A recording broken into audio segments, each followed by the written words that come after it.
Bien, buenas tardes. Vamos a dar comienzo a la sesión de la tarde con la séptima de las ponencias. Les presento a doña Irene Gallego Avián.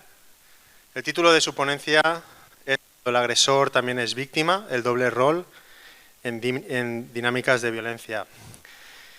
Irene viene desde Madrid, es licenciada en Psicología por la Universidad Autónoma de Madrid, especialista en Psicología Forense y penitenciaria por la misma universidad, experta en mediación familiar, civil y mercantil por la UNED, especialista en terapia de pareja y sexualidad por la Fundación Sexpol y con un máster oficial en investigación aplicada a estudios de feminismo, ciudadanía y género por la Universidad Jaume I de Castellón. Actualmente es la directora territorial y psicóloga del proyecto Conviviendo de la Fundación Amigó, especializado en familias que presentan un conflicto de violencia filioparental.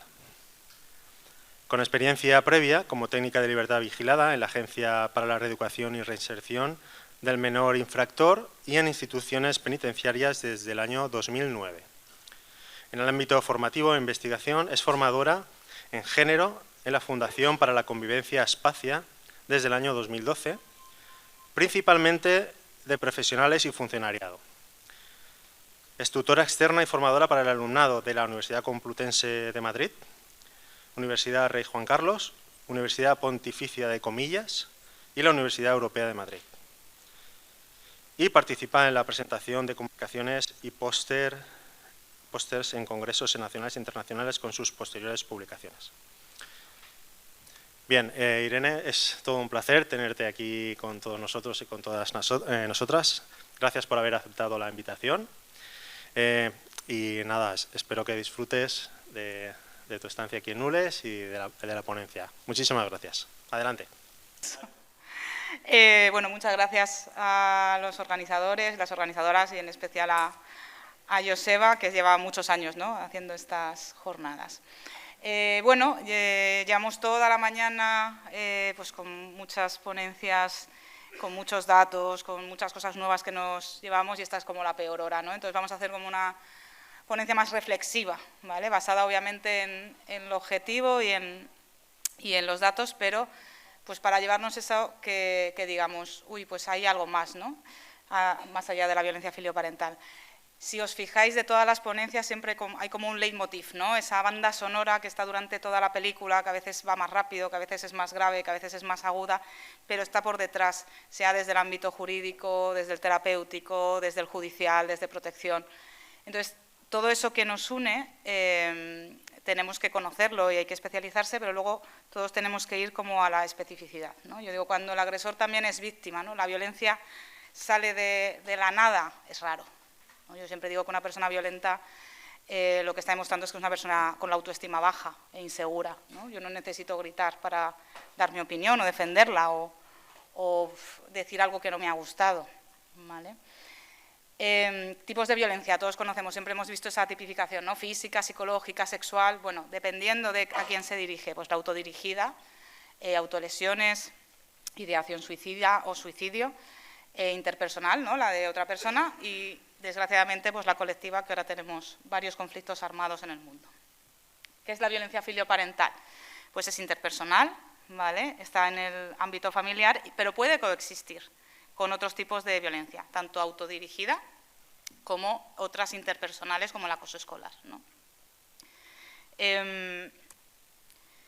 Es difícil, y a lo mejor aquí así hay académicos me pueden echar un cable que conocerán más artículos que yo, encontrar artículos específicos de violencia filioparental y suicidio, ¿vale? Yo os he traído este, que conocía, que es una colaboración entre México y España con muestra mexicana, ¿vale?, de adolescentes mexicanos y mexicanas, y ¿qué nos dice este estudio? Los niveles de violencia filioparental aumentaban a medida que aumenta el malestar psicológico. Bueno, si yo ya tengo una conducta que me sirve para algo y cada vez estoy peor, pues puede ser que esa conducta se incremente, ¿no? Una mayor implicación en la violencia filioparental, más habitual, más grave, daba lugar a niveles más altos de ideación suicida. Las chicas informaron de niveles más altos de malestar psicológico e ideación suicida que los chicos, ¿vale? Y las chicas mostraron más, o sea, especialmente aquellas con más violencia filioparental. O sea, parece que aumenta la violencia filioparental y aumenta, según este estudio, la ideación suicida, o al revés, aumenta la ideación suicida y aumenta la violencia filioparental. Pero este estudio de 2020 es lo que dice, que podría ir en línea, está pues, ¿no? Violencia autodirigida. Cuando nos vamos a otro tipo de violencias interpersonales, pues podríamos recuperar 100.000, pero bueno, os recupero este de 2016, que dice que adolescentes que ejercen violencia filioparental tienden a haber estado más expuestos a niveles más altos de violencia en distintos contextos, no solo en el hogar, ¿no? Esto, pues por los datos que yo os voy a traer de muestra clínica y no clínica que los investigadores han testado, ¿no? Simplemente para tener un marco teórico académico. ¿Qué nos tiene que recordar esto? Que el agresor también es menor, ¿vale? En nuestros contextos de protección y de buen trato tenemos que recordarlo y tenemos que protegerle también, porque 18 años menos un día siguen siendo menores de edad, aunque sean agresores. ¿Qué pasa ahí? ¿No? También, por eso os traía eso, ¿no? También pueden ser víctimas y a veces no lo exploramos. Tenemos que explorarlo. Y que las violencias deben abordarse desde un enfoque integral, ¿no? Si de repente me llega alguien violento, bueno, pues dentro de mi evaluación voy a incluir algo que explore si ha sido víctima de otras violencias o si hay autolesiones o riesgo de suicidio. Esto, bueno, lo sabréis, seguramente os suene más de violencia de género, ¿no? de Walker, pero es igual en las fases en violencia filioparental. Pues está la tensión, me voy enfadando, me van a quitar la Play porque he suspendido, la profesora va a llamar o el profesor a casa y tal, entonces voy acumulando tensión, no tengo herramientas, ¿vale?, para gestionar esa tensión, y como no tengo herramientas, exploto a través de un episodio violento. El arrepentimiento pues sería un poco más en violencia de género, ¿no? Todos nos viene muy a la mente de no lo volveré a hacer, yo sin ti no soy nada, una gota de lluvia, ¿no? Vale, eso se ve muy claro. En violencia filioparental no se tiene por qué ver tan claro, ¿vale? Pero sí que hay una fase en la que el niño se siente mal, aunque no lo exprese, ¿no? Pocos violentos no se sientan mal, aunque sean responsables de lo que hacen, ¿no? Vale, pues viendo ese contexto un poquito teórico, digamos, nos vamos a la muestra. Tenemos una muestra de 7.424 personas que solicitan ayuda o información, ¿vale? No es muestra clínica, como veis, pues como siempre, ¿no? Las estadísticas, 60-40, 60 chicos, 40 chicas. Los tipos de violencia por los que muestran preocupación, la gran mayoría violencia verbal, ¿no? Ese principio de desafío, los padres se empiezan a preocupar. La siguiente, violencia emocional, ¿no? Ya esa violencia verbal va muy dirigida, ¿no?, a hacer daño, sé dónde tengo que acudir, no es lo mismo un insulto generalizado que un insulto dirigido a mí que me va a hacer daño, ¿no? Y luego ya la que menos porcentaje cuando solicitan ayuda, la violencia física. En este tipo de recursos, bueno, porque probablemente los de violencia física ya estén en otro contexto, ¿no? Quizá vayan a solicitar ayuda a otro tipo de recursos no ambulatorios o no preventivos. De esas 7.000 y pico personas, 3.402 eran hijas, ¿vale? Un tercio han sido víctimas de acoso. Dices, bueno, 1 de cada 3. Y un tercio, un poquito menos, no lo saben. Entonces podría haber ahí una cifra negra, ¿no? También curioso el no lo sé, ¿no? Pues esa respuesta de papá y mamá. ¿Tu hija ha sido víctima de acoso? Porque estas son las respuestas que daban los papás, ¿vale? No lo sé. Ante la duda, no sé, ¿qué veis ahí? Bueno, pero sí, lo que seguro que sabemos es que un tercio sí lo han sido. Testigos de violencia. A veces y sí, no vamos a coger los dos, porque ya el a veces ya es que ha sido testigo de violencia. Pues ahí lo vemos, ¿no? Más de la mitad, casi un 60%, han sido testigos de violencia. Y los hijos, pues lo veis, parecido. Víctimas de acoso, un sí, un 21%, un pelín menos, ¿vale? Pero bueno, si vemos los roscos, pues están muy similares. Y testigos de violencia, pues sí, un 30%, a veces un 20%, un 50%, ¿vale? Un gran número, ¿no? Tenemos que pensar que la mitad de los chavales que nos llegan a intervención han sido testigos de violencia. La mitad. Aunque haya sido a veces, ¿cómo a veces? ¿Vale? Además, la pregunta no va dirigida a las has visto en la tele, entenderme. El total, bueno, pues aquí unimos los dos sexos y ahí nos quedaría el total, que no cambia mucho. Las víctimas, bueno, pues como siempre, la víctima principal de la violencia filioparental, la mamá, o la mamá junto al papá, ¿vale? En ambos, y hay un 2% de solo el padre. Y los agresores, pues lo que hablamos siempre, 60-40, se suele mantener bastante estable. Es verdad que respecto a otros delitos violentos, las chicas aumentan mucho en porcentaje. El tipo de violencia, bueno, pues veis un poquillo ahí, el 46% física, el 21% verbal, el 25% emocional, el 1% violencia contra las cosas. ¿Por qué? Yo aquí siempre pienso que cuando los conatos del primer portazo, el cojo algo y lo tiro contra el suelo, no se suele llegar a pedir ayuda ahí, ¿no? Ya cuando me insultan digo, uy, ya cuando me empujan, pero en el romper cosas todavía no se suele pedir ayuda. Y luego la diferenciación entre chicas y chicos, pues que veis que en los chicos tienen más violencia física y en las chicas la violencia física en esta muestra se equipara a la emocional. Aquí igual, ¿no? Pues esto es lo que os decía, vamos a reflexionar. Las investigaciones no dan una respuesta pura, ¿no? Dan correlaciones, las causalidades es más complicado. ¿Por qué? Se tolera quizá menos la violencia en las chicas, ¿no? Por eso esa socialización de género y se pide ayuda antes y por eso hay más violencia emocional, porque esa violencia emocional no ha llegado a la física, o no, o se pide igual. Las chicas nos llegan, bueno, la media de edad, ya os decían esta mañana que era 15,5, las chicas un poquito más jóvenes en este tipo de recursos. O no, o a los chicos se les permite más la violencia desde pequeños. Tú lo que tienes que hacer es contestarle, ¿no? Que te dejas, pero tú eres un hombre, te dejas insultar en el colegio, entonces suben mucho más. No sé, esto os lo lanzo porque son hipótesis. Obviamente algo tiene que ver la socialización de género y la tolerancia que tenemos a la violencia según la ejerza un hombre o la ejerza una mujer. Profundizando, eso era muestra no clínica de personas que simplemente solicitan información o ayuda.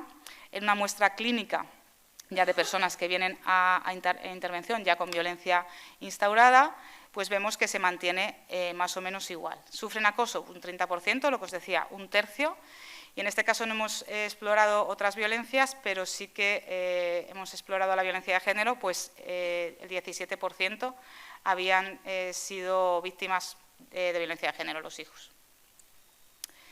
Vale, pues tenemos todos estos, ¿no? ¿Y ahora qué? Ahora tenemos ahí todos estos datos, todos estos globitos, y estamos ahí en el mar, ¿y qué hacemos con ellos? ¿No? Porque además, recordemos que las personas no somos ese pez, ¿no? Ese escalar que está ahí en medio. No somos eso, yo no estoy en una bolsa aislada del entorno, ¿no? Yo decía Ortega y Gasset, yo soy yo y mis circunstancias, ¿no? En 1914, antes de que naciera Minuchin, ¿no? Y Bateson tenía 10 años, 11 años. Entonces ahí estaba, ¿no? Ya Ortega y Gasset en 1914 dándole vueltas al sistema, al contexto, tiene algo que ver con lo que yo hago, ¿no? Yo soy yo y mis circunstancias. ¿Yo sería la misma Irene Gallego si hubiera nacido en Gaza? Pues probablemente no. ¿Lo sería si hubiera nacido en Italia? Pues probablemente tampoco, ¿no? Yo soy yo y mis circunstancias. Pues esos datos los tenemos que utilizar para ir avanzando en la intervención. Y esto iba al doble rol, ¿no? Hemos visto que un porcentaje, yo creo que considerable, de niños y niñas que ejercen violencia filioparental han sido víctimas de acoso y han presenciado otras violencias. Pues, ¿qué hacemos con estos datos? Tenemos que minimizar el riesgo de simplificación. Tenemos que minimizar, nos llega un niño malcriado, que seguro que los padres son unos laxos y cuando pide algo a través de la violencia se lo dan. Bueno, ¿no? Es que eso es una llamada de atención. Se ha cortado, se ha intentado suicidar porque es una llamada de atención. Ojo, ojo, que es una llamada de atención con la muerte, ¿eh? Que no se ha vestido de amarillo chillón o se ha hecho gótico o se ha rapado el pelo, se ha hecho un tatuaje. Es que está llamando la atención con la muerte. Entonces, no minimicemos o sea, minimicemos el riesgo de simplificación y demos la importancia que tiene. Vale, a lo mejor ha sido instrumental, ¿no?, ese cortarse. A lo mejor se corta para liberar ansiedad y parece que no hay ideación suicida por debajo, pero hay que evaluarlo.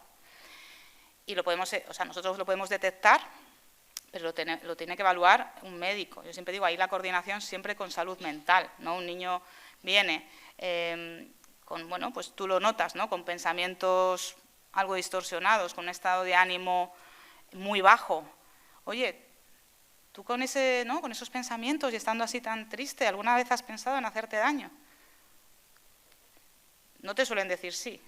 Se suelen romper muchos, otros esquivan, otros lloran, ¿no?, de repente, otros te dicen que sí, pero de ahí dices, vale, esto tenemos que abordarlo, ¿no?, hacemos un pacto y vamos a hablar con un médico para que también evalúe y vamos a hablar con papá y mamá, ¿vale? No creo que quedemos en, es una llamada de atención, o sea, se ha tomado 4 paracetamoles. Bueno, pues un porcentaje de suicidios son llamadas de atención, y a mí no me gusta llamarlas así, pero bueno, llamadas de atención que salen mal. Yo en vez de tomarme diazepanes me voy a tomar paracetamoles porque creo que es mucho más benigno y de repente me revienta el hígado. Y acabo pues o en la UCI o en el cementerio. Entonces, vamos a minimizar ese riesgo de simplificación. No todo es tan simple cuando aparece la violencia. Hay muchos, muchos, muchos factores. Este que os cuento yo es uno. Luego, pues eso, muchos compañeros han contado muchos más. La evidencia muestra que los adolescentes implicados en violencia filioparental pueden presentar malestar psicológico, ideación suicida, autolesiones, historia de exposición previa a la violencia, victimización escolar o comunitaria, ¿no?, ese maltrato institucional, los niños de la crisis que decían, es que los niños de la crisis han quitado todos los recursos de ocio, todo. Vale, también tenemos que ir a eso comunitario. Es muy difícil controlar todos los factores, pero por lo menos que nosotros como profesionales no dejemos de evaluarlos. Siempre digo que una evaluación mejora el pronóstico de la intervención. Si empezamos a matar moscas a cañonazos, pues probablemente la intervención puede que no sea tan exitosa. Entonces vamos a evaluar, ¿no? Es que yo como llevo trabajando en violencia filioparental 15 años, yo ya me lo sé, yo veo a un niño, y digo, ya sé, A, B, C, hago mi hipótesis, no. Vamos a evaluarle y dentro de las evaluaciones vamos a ver todos esos factores de riesgo que hemos ido viendo a lo largo de las jornadas y entre otros el factor de riesgo que es tener ese doble rol, ¿no?, de agresor y víctima.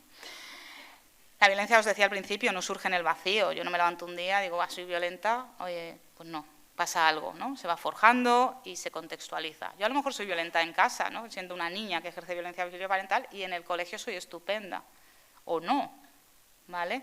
Pero es muy contextual. Tenemos que evaluar qué malestar que no verbaliza está detrás de esa violencia, ¿no? ¿Qué te pasa para que seas violento? Vamos a evaluar eso que esconde, ¿no? Luego está muy manida esta metáfora, pero el iceberg, ¿vale? ¿Qué hay debajo del mar? Existe ideación suicida, se evalúa y luego se deriva y se trabaja en paralelo. Hay historia de victimización, hay otras conductas violentas en el hogar. Es que, decía Roberto esta mañana, ¿no?, es que los dos nos ponemos, claro, papá y mamá gritan, papá y mamá insultan, aunque sea reactivo. Da igual, repito, tenemos que tener habilidades para no usar la violencia. Si a mí me insulta alguien, digo, es que me ha insultado. Entonces, claro, yo he contestado. Yo no le voy a contestar usando la violencia. Porque además esto siempre lo digo, es que yo no soy su marioneta. Tú me puedes gritar, me puedes insultar, que yo tengo las capacidades de no caer en tus manos. Mi conducta no va a depender de ti, ¿vale? Entonces vamos a ver qué otro tipo de violencias hay. Gritas, vale, yo puedo comprender dónde cuece, ¿no?, en qué caldo de cultivo se da eso. Puedo entender que lleváis en un conflicto 6 meses y que eso os ha hecho que reaccionéis mal, pero no puede ser que toda la familia se grite. Y en intervención, pues con los papás muchas veces, como adultos que son, muchas veces digo, no siempre, pues es más fácil trabajarlo. Vamos a empezar por vosotros. Vais a dejar de gritar. Y si en algún momento gritáis, vais a decir, esto es un error, no tendría que haberlo hecho, ¿vale? No pasa nada tampoco por reconocer los errores, creo yo. Esto es lo que os decía, ¿no?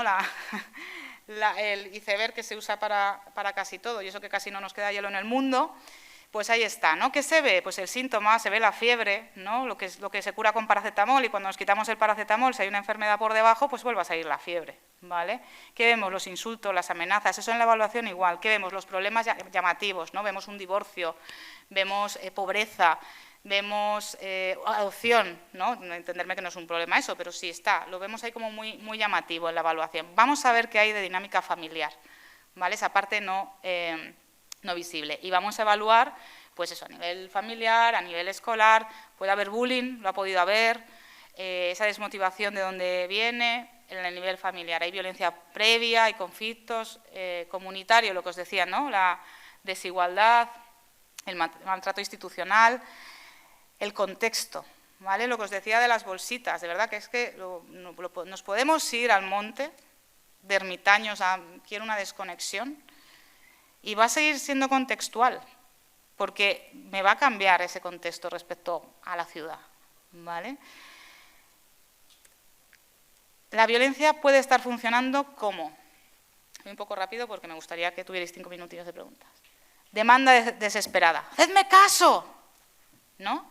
Pues eso, uno se puede hacer un tatuaje o raparse el lado, y otros pues pueden estar pidiendo auxilio de esa manera. Una regulación emocional fallida. Eso yo siempre, muchas veces pongo ese ejemplo, ¿no? En Otra terapia peligrosa, que sabéis que hay un psicólogo que va, un gángster, y dice, yo a veces pues doy puñetazos a un cojín para sentirme mejor. Yo ya ahí mal, ¿no? Mal, no se trabaja la violencia con violencia, y el gángster saca una pistola, le mete 4 tiros al cojín y dice, pues es verdad que relaja. ¿Vale? No tienes otras herramientas, pues usas la violencia para relajarte. Como el que llora, ¿no? Todos hemos llorado. Oye, luego cuando lloras así por algo grave, de verdad, doloroso, que luego duermes. Yo creo que el llanto es un regulador, como tienes que caer ya, no puedes seguir llorando un día más, ¿no? Esa regulación emocional puede estar siendo la función de la violencia. Una búsqueda de control, no controlo nada en mi vida, bueno, pues voy a controlar esto, una expresión del malestar, y es una respuesta aprendida, ¿vale? Eso sí que no os oiréis, afortunadamente es aprendida, no es la amígdala, ¿no? Que la tenemos ahí, ni es un gen, porque ahí estaríamos, bueno, ahí sí que seríamos, ¿dónde están los de derecho? Inimputables, ¿no? Si lo dice un gen que tengo ahí, que soy violenta. Afortunadamente, ya sabéis, en los años 90 se hicieron muchos estudios sobre el síndrome del supermacho, ¿no? Un cromosoma X y 2Y, y hay también el sesgo de género, 2 cromosomas Y, pues supermacho, claro, no podría ser de otra manera, y no salió, ¿vale? Estadísticamente en las cárceles norteamericanas o estadounidenses, mejor dicho, no salió. Y teniendo todo esto, hemos pasado por la evaluación, empezamos como la intervención, ¿vale? La primera intervención es sensibilizar. La gente tiene que saber lo que es la violencia filioparental, lo tiene que saber desde una mirada profesional, y tenemos que saber y tenemos que decir dentro de esa sensibilización que la violencia no se usa, ni es normal, ni se minimiza, ¿vale? No, es que yo soy impulsivo. Bueno, digo, impulsivo no es violento, pero es una forma maravillosa de justificarte para no reconocer que lo que eres es violento, ¿no? Y siempre pongo esta foto, pues, ¿no? ¿Qué ejemplo estamos dando a ese niño que se para? Ese niño que se para nos está dando un buen ejemplo, ¿no? Los 2 adultos, en fin.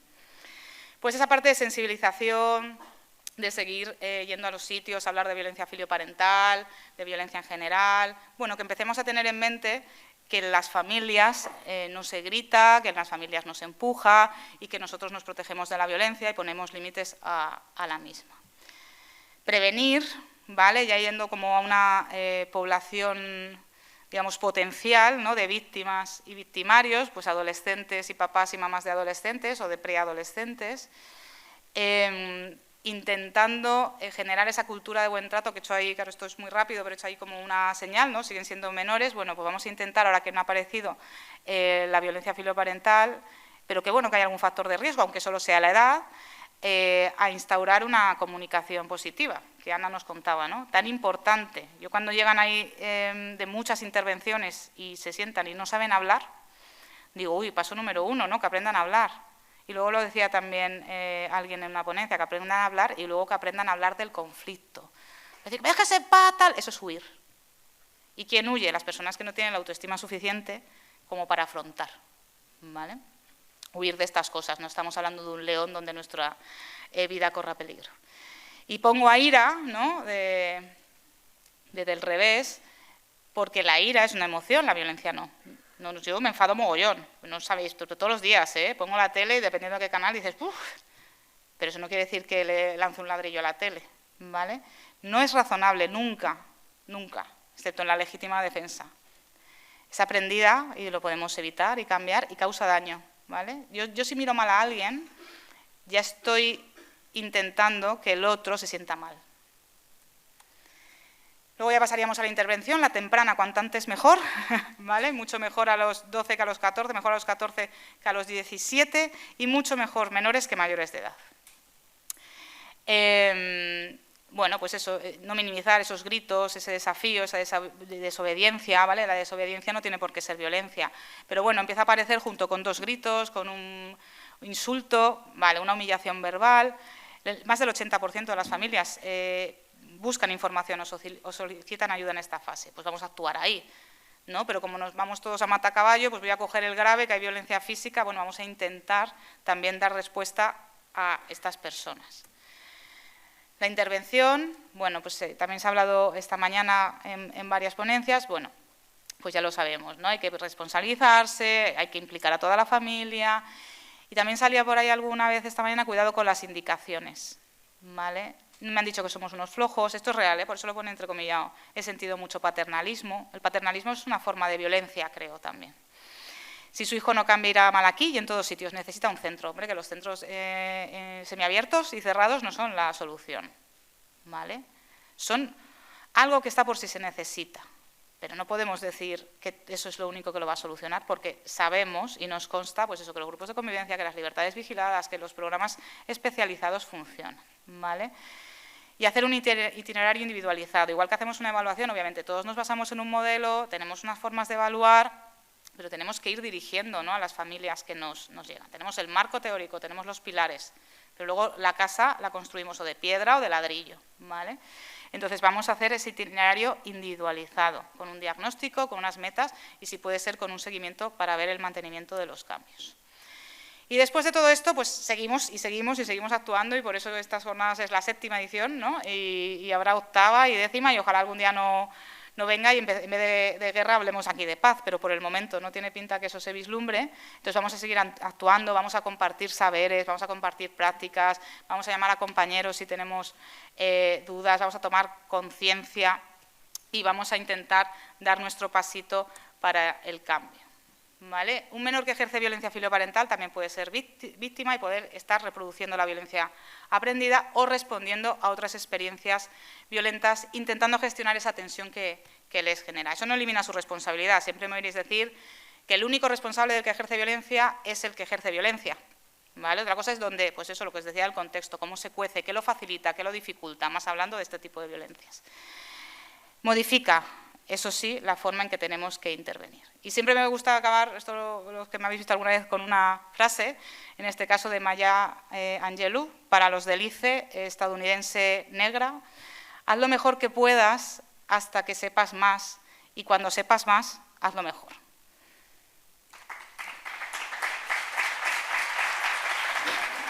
Bueno, Irene, pues nada, agradecerte desde el Ayuntamiento de Nules, desde el pueblo de Nules y desde la policía local, tu presencia aquí con nosotros y con nosotras, y extender nuestro agradecimiento por la labor que hacéis en Fundación Amigó, por ti y por todos tus compañeros y compañeras en toda España, esa labor tan importante. Muchísimas gracias.